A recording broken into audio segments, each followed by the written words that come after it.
महिला बचत गटांसाठी सरकारची मोठी घोषणा. आता डेअरी व्यवसायासाठी तब्बल 19,50,000 रुपयांपर्यंत अनुदान मिळू शकतं. मुरघास हार्वेस्टर आणि बेलर मशीन खरेदीसाठी सरकार देणार 50% ते 75% सबसिडी. पण ही योजना नेमकी कोणासाठी आहे? सर्वांना 75% मिळणार का? आणि अर्ज कसा करायचा? आजच्या व्हिडिओमध्ये आपण सगळं सोप्या भाषेत जाणून घेणार आहोत. त्यामुळे व्हिडिओ शेवटपर्यंत नक्की बघा. नमस्कार मित्रांनो, तुम्ही पाहत आहात आपला चॅनल महा GR अपडेट. इथे आपण रोज सरकारी योजना, GR, शेतकरी योजना आणि महत्त्वाच्या अपडेट्स अगदी सोप्या भाषेत समजावून सांगतो. म्हणून चॅनलला सबस्क्राईब करून बेल आयकॉन दाबायला विसरू नका. योजना नेमकी काय आहे? महाराष्ट्र शासनाच्या पशुसंवर्धन विभागाकडून मुरघास संयंत्र वाटप योजना सुरू करण्यात आली आहे. ही योजना वैरण विकास योजना अंतर्गत राबवली जात आहे.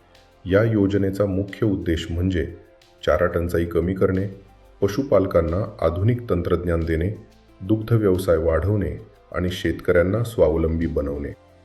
मुरघास म्हणजे काय? आता अनेकांना प्रश्न पडला असेल की मुरघास म्हणजे काय? मित्रांनो, हिरवा चारा योग्य पद्धतीने साठवून ठेवण्याची प्रक्रिया म्हणजे मुरघास. यामुळे वर्षभर जनावरांना पौष्टिक चारा मिळतो. विशेषतः उन्हाळ्यात, दुष्काळात किंवा चारा कमी असताना ही टेक्नॉलॉजी खूप उपयोगी पडते.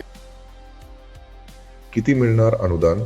या योजनेमध्ये सरकारने मुरघास हार्वेस्टर आणि बेलर संयंत्रासाठी कमाल किंमत 26 लाख रुपये निश्चित केली आहे. आता इथे लक्ष द्या. सर्वसाधारण प्रवर्गासाठी 50% अनुदान म्हणजे कमाल 13 लाख रुपये. SC/ST प्रवर्गासाठी 75% अनुदान म्हणजे तब्बल 19,50,000 रुपये. म्हणजे योग्य पात्रता असेल तर सरकारकडून मोठी आर्थिक मदत मिळू शकते. कोणाला मिळणार लाभ? आता सगळ्यात महत्त्वाचा प्रश्न, ही योजना कोणासाठी आहे? या योजनेमध्ये पशुपालक, शेतकरी उत्पादक संस्था, महिला बचत गट, शेतकरी उत्पादक कंपन्या यांना लाभ मिळू शकतो. पात्रता काय आहे? यासाठी काही महत्त्वाच्या अटी ठेवण्यात आल्या आहेत. किमान 10 मोठे पशुधन असणे किंवा 100 शेळ्या किंवा मेंढ्या असणे. तसेच स्वतःचा किमान 50 HP ट्रॅक्टर असणे आवश्यक आहे. आणखी एक महत्त्वाची अट म्हणजे बँकेचे कर्ज मंजुरी पत्र किंवा स्वतःचा निधी असणे गरजेचे आहे. महिलांसाठी विशेष फायदा. या योजनेत महिलांसाठी विशेष तरतूद करण्यात आली आहे. महिलांसाठी 30% आरक्षण, दिव्यांगांसाठी 5% आरक्षण, तसेच उमेद अंतर्गत नोंदणीकृत महिला बचत गट आणि MAVIMचे गटही या योजनेत सहभागी होऊ शकतात. अर्जासाठी लागणारी कागदपत्रे. अर्ज करताना खालील कागदपत्रे लागू शकतात. पशुधन प्रमाणपत्र, ट्रॅक्टरचे RC, बँक स्टेटमेंट, कर्ज मंजुरी पत्र, आधार कार्ड, बचत गट नोंदणी कागदपत्रे. ही कागदपत्र आधीच तयार ठेवली तर अर्ज करताना अडचण येणार नाही. आता इथे एक गोष्ट स्पष्ट समजून घ्या. सगळ्या महिला बचत गटांना 75% अनुदान मिळणार नाही.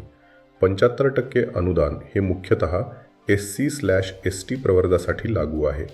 इतर पात्र लाभार्थ्यांना साधारण 50% अनुदान मिळू शकतं. ही गोष्ट समजून घेणं खूप महत्त्वाचं आहे.